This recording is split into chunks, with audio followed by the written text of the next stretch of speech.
Alright, so yeah, I forgot to take a video of the radiator, but yeah, so basically when your head lifts, or if you have some type of pressure that reaches the cylinder, a lot of times it's, head lift, but these KAs too, they have that stupid fucking coolant bypass right by cylinder one, and it's, I would say probably about 3/8 of an inch between cylinders one and the coolant passage, and so that could be an issue where it leaks. But you can just see, look how that guy just bowed out. My other boy, actually, he sold his S14. Um, what do you call it? Yeah, he had a similar issue with the first setup. Then he went back and did 12 millimeter head studs, and then it held down good.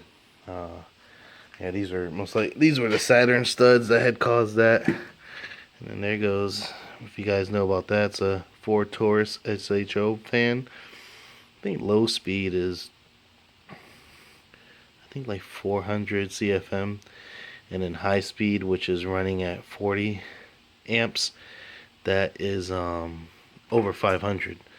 That's a good junkyard fan. It always kept my car cool. Matter of fact, before I had the ECU, I used to run it off of a thermostatic switch, and then sometimes the switch would stick, and the fan would just stay on, and the car would run like at temps of probably like 140, 160. I don't even know, because I didn't have the ECU hooked up to see what the actual temps were, but the needle on the dash was showing like cold. So that fan does work. But yeah, so that's just what it looks like. So obviously, one of the things too, is probably a little trick for you guys, is S14s have the radiator upper on this side, and I believe the lower is still on that side. Um, so when you put it in the car, or actually, yeah. So if you do, have it on this side, then you can kind of do like what the Superboys do, and they have a 90 degree and then just an aluminum pipe that comes out and in there. Especially if you were to do the pulley delete, like how I did, but then you get rid of that 90 degree elbow that comes off the thermostat housing, and then use the single overhead cam that has a straight housing. Then you can do a 90 there, and then just come straight there, and it's just a little bit easier, because when this is hooked up here, especially when you guys have what do you call it, the lower the low port. I don't even know. I remember SRs had high port and low port intake manifold, but the KAs just had the low port, um, where basically the throttle was down here and it had longer runners, and then the SRs had the same design, and then they also had a different design where it was like the aftermarket um, intake mani I had, where it's on top and then it's got shorter runners. So the longer runners are good for download torque, and short runners are good for top end. Um, that's just one of the differences. But basically, what I was getting back to, this one, when this wraps and then goes into the head, it kind of runs close to the IC piping, and radiant heat and all the other bullshit that could help you get maybe some heat soak or whatnot. But besides that, I mean, I can't go wrong. I think I paid like 120 for this about, boy, maybe 6 7 years ago. Now prices for anything K 240 jumped up excessive, so it's kind of crazy and funny. All right, hey, what's going on, guys? Yep, so she's out. She's looking kind of heartless right now. Oh my god, I hate looking at those fucking wires. I want to do like a tucker. I don't know. I'm really like fucking crazy ass wires. Here goes the Z32. And when I sell my kit, what do you call it? You'll need to use what do you call it? This bell housing. I'm actually gonna keep the transmission, but I don't really have a need for that. Here goes the ACT. Look at that boy. Yeah. So that's what, after all of that with the dropping clutch and then even the flywheel doesn't, have any crazy, that's was a gear finger, but you see like all of that. Yeah. So this is a D21 flywheel, which is what's that thing called? Nissan hardbody. Then some of them you get them where it doesn't have this outer ring, it's all flush, and then you can get the 350Z transmission. Clutch on there. It's the same 8 bolt, and then it has 10 millimeters more.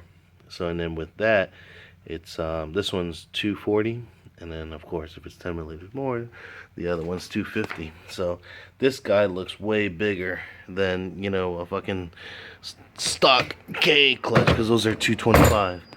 And then here you can actually, let me see, some of the splines are kind of bent just from driving hard, but it held it up. So that's that. And then this is this guy. What do you call it? Here goes the adapter plate for the Z32. Tread these in. I put Loctite on these because I had these get loose, one time, and so I put Loctite. So when I was taking them out, these all came out. I had to use a fucking half-inch snap-on gun to take them out. This one did not want to come out. This isn't the bolt for that. And then this is the original bolt, so I ended up having to weld a bolt on there with the 14 head and then just run, just MIG it. And luckily, since this is aluminum and this is steel, this wasn't going to weld, so I didn't have to worry about that. So then bam, just went, hit it with the gun, choo-choo-choo, and then came out. But I got all that. But this thing is great because, all of the thingy brackets, the torque brackets bolt up, so it's all good. But hopefully I can get this onto the engine stand tomorrow. Today I got to go to Fort Lauderdale, go do some stuff. But anyhow, alright guys, late. Yeah, so you see, no oil and water mixing. It's heads. The head gasket, no crazy issues there. So, once you get milky, let me see. I think I have some in the back here because when E85 burns, it is a byproduct of water, and then that's what you'll get is when you see that milky residue inside your motor, head gasket failure majority of the time, which is what do you call it? Oil and water mixing. So yeah, so I'm just getting kind of get started on this, but it's just good to report that it's there. But I don't know. And there goes, well, you guys can't really see, and I can't turn on the light right now, but that's ported head, port match, nice and smooth. There's a little bit of black gunk, which is from the E85, but and then you see right there, which I typically say that black gunk is a byproduct of E85 because E85 is made from corn, sugarcane, and what happens when you burn sugar, especially if you're making some stewed chicken or something. You guys know about that. But yeah, so when you burn sugar, it turns light brown, then it turns black, and after that it turns to this hard gunk. So basically that's what that is. That's a little cleanup, but man, I kind of got a love-hate relationship with her. I love her because she's been so well, but I want to move on to something bigger and better, especially with all these boys out here, man. Freaking nowadays cars be pushing 1,600 horses, freaking street driven. You're like, what the fuck? And there goes the metal gasket. Did port on here too, port match and things. So this head's been ported. I remember even when I first put this head on the stock motor, and I had the exhaust in the back, it fucking blew up the muffler, put a hole in the muffler, like, after driving. So I mean, this head could push some nice air, but I don't know. So we'll see. But I don't know. I mean, I know I was having head lift because I blew out like this coolant water jacket. What do you call it? Freeze plug was changed out because at one time when I had lifted the head, blew that out. That one's the original one. That's why you kind of see like the rust on the block. Because then I blew that one out. That one's the original one. But it looks like it might have, had like a little leak. And then there's a next one, which is the original one. So I blew out two hoods. And usually that makes sense because when you, kind of overboost, cylinder 4 is always going to get the first amount of pressure because your intake's up front, so it's going to fill up all, and then basically by the time all this air is pushing, this fills up.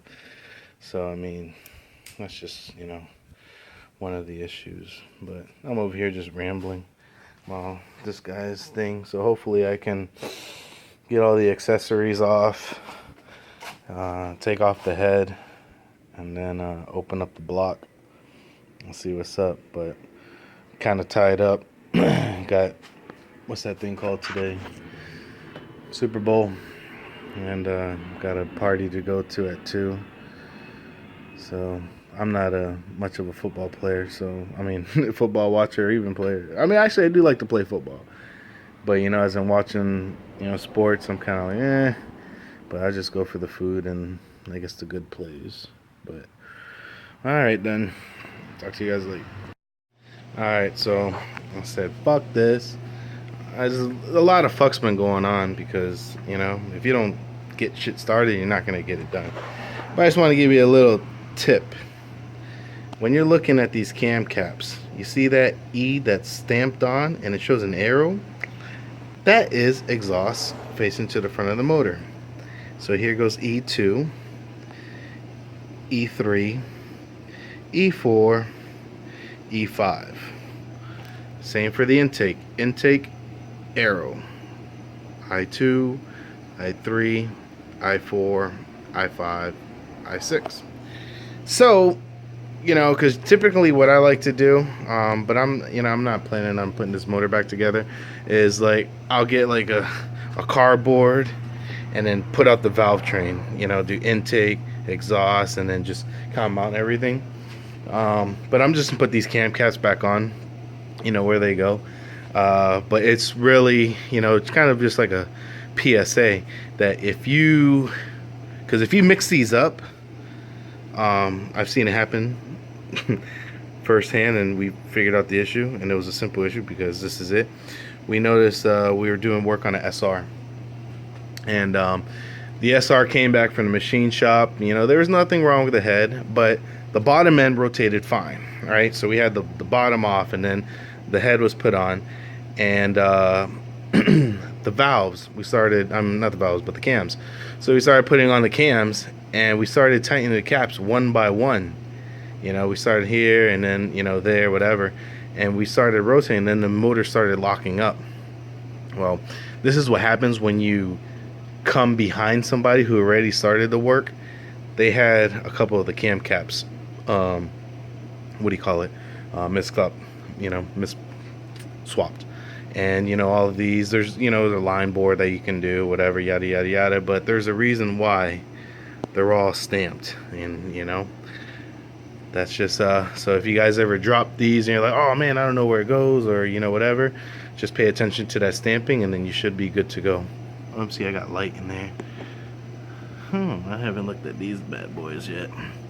And see, I'm trying to get this head off, but I might not get that far today because Super Bowl, wife's cooking, trying to spend time with the fam. There goes intake 1, intake 2. You can see those black residues from the E85, and then all that. But I don't know. Hopefully I can go. But actually, just look how clean that motor is. 5 years. And you see how clean that is? That's a mixture of changing your oil on time, but also using the Rotella. Rotella's a nice clean detergent. But anyhow, now to the next steps. Alright, so I went ahead and got the cams out. I loosened up the head bolts.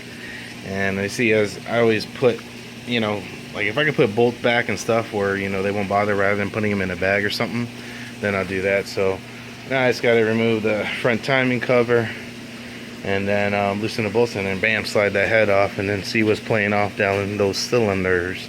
If I don't see nothing on top, then I need to, you know, basically, well, I could look at the cylinder walls, but I kind of want to see what the skirts look like. And I could do that from the bottom, but you know, most of us just coming and just, you know, getting working. But and then also here goes my bin of KA parts, SR BG tranny adapter and stuff. So I got all these bad boys. So, but I don't know, still, come on, I'm still trying to get all of this, you know, together, man. I'm trying to like get that done first, but I mean, I'm more interested in this, so that's why this is actually making progress more than that. But all right, guys, we'll see you tomorrow. Like.